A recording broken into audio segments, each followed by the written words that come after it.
Hello दोस्तों, नमस्कार। स्वागत है आप सभी का आपके अपने YouTube channel Jayesh topic study में। दोस्तों, आज के इस वीडियो में हम संख्याओं को सीखने वाले हैं कि संख्याएं क्या होती हैं, कितने प्रकार की होती हैं, या फिर कोई नंबर लिखा हो, कोई आपसे पूछे कि बताइए ये किस प्रकार की संख्या है, तो आप कैसे बताएंगे। ये सारी चीजें आज हम सीखने वाले हैं और मैं आपको गारंटी देता हूं कि अगर आपने ये एक बार ये वीडियो को देख लिया तो संख्याओं को आप जिंदगी भर नहीं भूलेंगे। सारी संख्याएं आपको याद रहेंगी। कोई भी पूछ लेगा कि ये संख्या कौन सी है, आप तुरंत बता देंगे कि सर ये संख्या का नाम ये है। ठीक है, तो देखिए हम कौन कौन सी संख्याओं के बारे में पढ़ेंगे।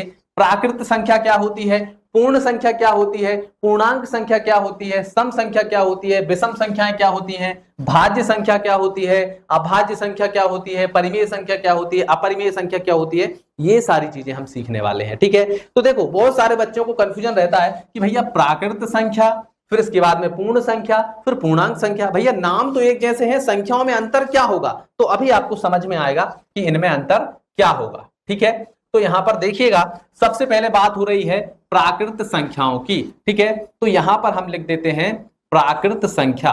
ठीक है, प्राकृत संख्या।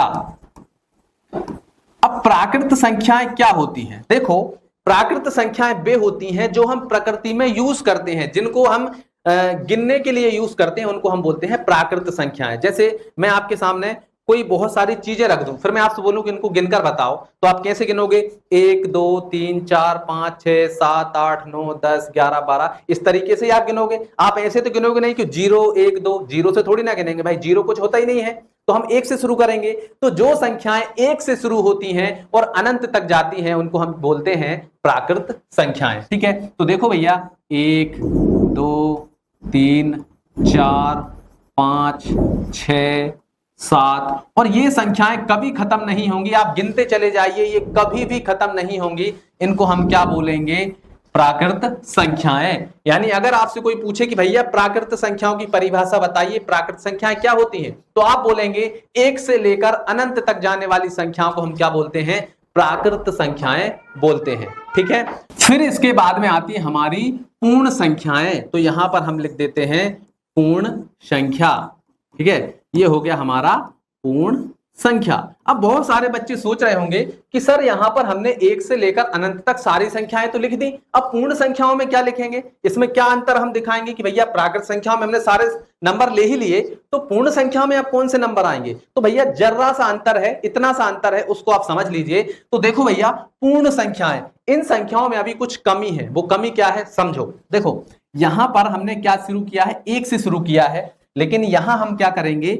0 से शुरू करेंगे। 0 1 2 3 4 5 6, इसके बाद में आ जाएगा हमारा 7, और ये संख्याएं भी कभी खत्म नहीं होंगी, ये भी कहां तक जाएंगी? अनंत तक जाएंगी। तो पूर्ण संख्याओं में क्या होता है? पूर्ण संख्याएं 0 से शुरू होती है और अनंत तक जाती हैं, और प्राकृत संख्याएं 1 से शुरू होती हैं और अनंत तक जाती हैं। ठीक है, अच्छा आपसे कोई प्रश्न पूछ सकता है कि क्या बताइए, क्या सभी प्राकृत संख्याएं पूर्ण संख्याएं होती हैं? तो आप कह सकते हैं कि भैया प्राकृत जितनी भी प्राकृत संख्याएं होती हैं सभी पूर्ण संख्याएं होती हैं। क्यों होती हैं? कि भैया प्राकृत संख्याएं जो हैं, हम यहां से अगर देखें तो सारी जो संख्याएं हैं ये पूर्ण संख्याओं में शामिल हैं, लेकिन इसका उल्टा नहीं हो सकता। सभी पूर्ण संख्याएं प्राकृत संख्याएं नहीं हो सकती, क्योंकि भैया यहां पर 0 है और 0 इसमें शामिल कर देंगे तो वो प्राकृत संख्या नहीं कहलाएगी। तो हमारा मतलब क्या हुआ कि सभी प्राकृत संख्याएं पूर्ण संख्याएं हो सकती हैं, लेकिन सभी पूर्ण संख्याएं प्राकृत संख्याएं नहीं हो सकती। ठीक है, समझ में आ गया? चलिए अब इसके बाद में बढ़ते हैं हम आगे, पूर्णांक संख्या। अब पूर्णांक संख्या क्या होती है? अब भी आपको लग रहा होगा कि सर प्राकृत संख्याओं में हमने 1 से लेकर अनंत तक लिख दिया, फिर इसके बाद में पूर्ण संख्याओं में हमने 0 से लेकर अनंत तक लिख दिया, अब तो संख्याएं बची ही नहीं, तो अब हम पूर्णांक संख्याओं में क्या लेंगे? तो देखो इसमें भी छोटा सा डिफरेंट है, तो यहां पर हम लिखेंगे पूर्णांक संख्याएं।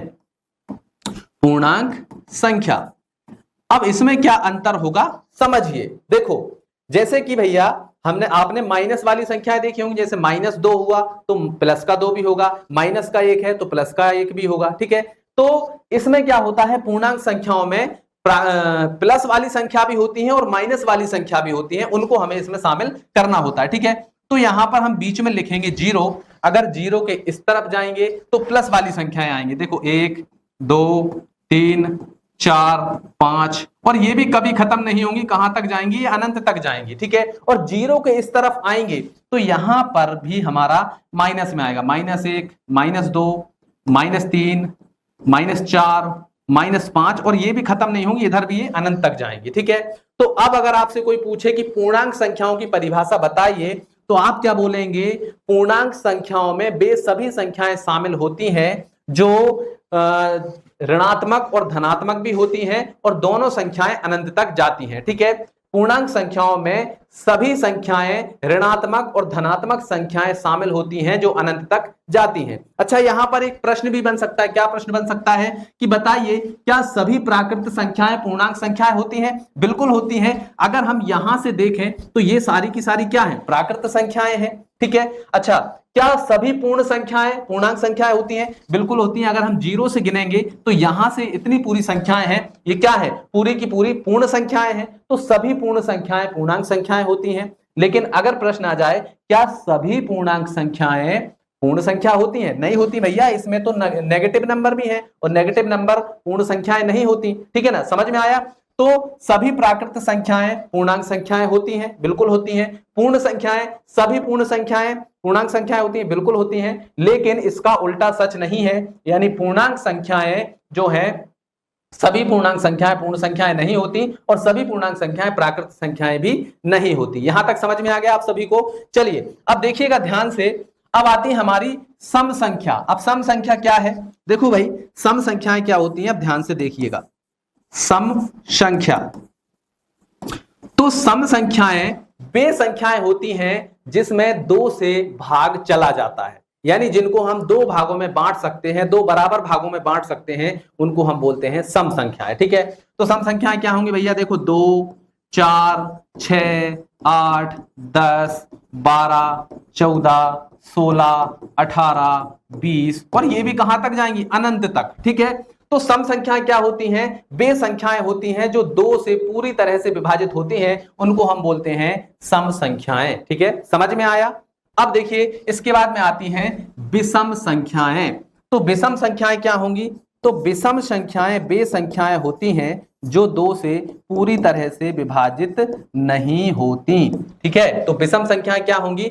जो 2 से पूरी तरीके से विभाजित नहीं होती। जैसे हो गया 1, 3, 5, 7, 9, 11, 13, 15, 17, 19, 21, ठीक है। तो ये ऐसी संख्याएं हैं, देखो इसमें भी 2 से पूरी तरह भाग नहीं जाएगा, इसमें भी नहीं जाएगा, मतलब वे संख्याएं जो 2 से पूरी तरह से विभाजित नहीं होती हैं, उनको हम बोलते हैं विषम संख्याएं और ये भी अनंत तक जाती हैं, ठीक है। आया समझ में? चलिए अब आगे बढ़ते हैं भाई, विषम संख्याएं हो गई। अब आता है भाज्य संख्याएं।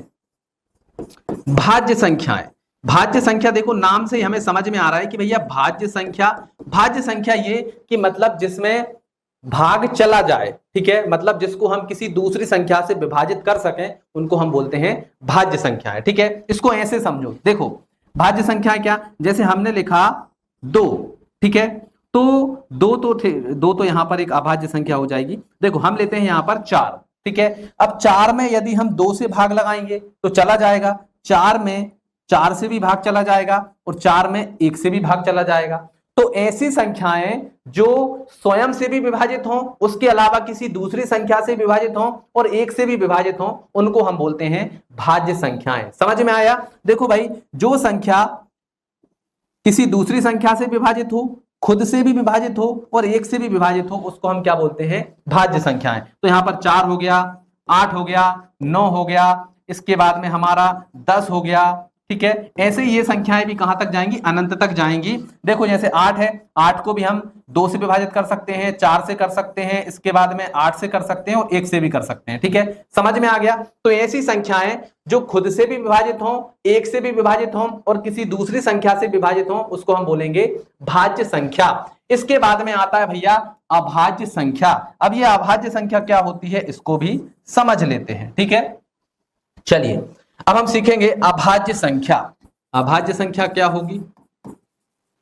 अभाज्य संख्या,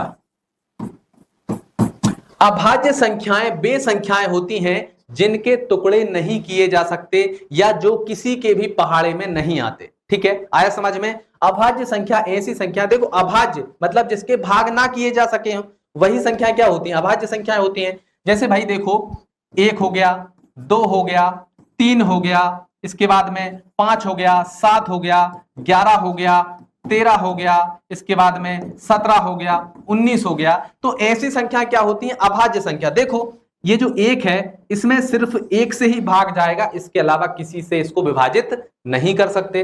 इसके बाद में 2 है, 2 को भी हम जो है सिर्फ 2 से ही विभाजित कर सकते हैं और 1 से कर सकते हैं, इसके अलावा किसी दूसरी संख्या से विभाजित नहीं होगा।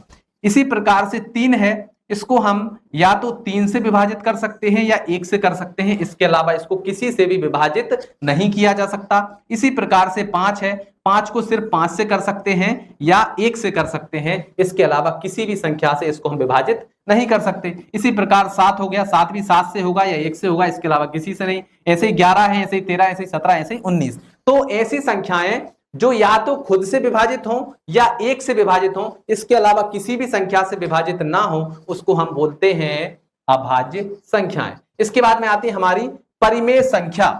परिमेय संख्या क्या होती है भैया, परिमेय संख्या, परिमेय संख्याएं क्या होती हैं, जिनको हम बटे के रूप में लिखते हैं। जैसे हमने लिखा 1/2, 2/5, 3/7, 4/8, ये क्या होती हैं, ये हमारी परिमेय संख्याएं होती हैं जिनको हम बटे के रूप में लिखते हैं, ठीक है। या फिर सीधे हम कह सकते हैं जिसको हम P/Q के रूप में लिखते हैं, उनको हम बोलते हैं परिमेय संख्याएं।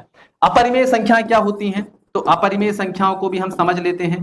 तो अपरिमेय संख्याएं होती हैं, जैसे हमने लिखा √3, √5, √7। तो इस तरह की जो संख्याएं हैं इनको हम बोलते हैं अपरिमेय संख्याएं। इसके बाद में आता है हमारा एक अवास्तविक संख्याएं। अवास्तविक संख्याएं क्या होती हैं, मतलब जिनका वास्तव में कोई एग्जिस्ट ना हो, मतलब वास्तव में वो संख्याएं एग्जिस्ट नहीं करती, उनको हम बोलते हैं अवास्तविक संख्याएं। जैसे हमने लिखा -√3, -√2, -√5। तो ऐसी जो संख्याएं हैं जो रूट के अंदर नेगेटिव होती हैं, इनको हम बोलते हैं अवास्तविक संख्याएं। तो ये थे संख्याओं के प्रकार जो मैंने आपको बता दिए।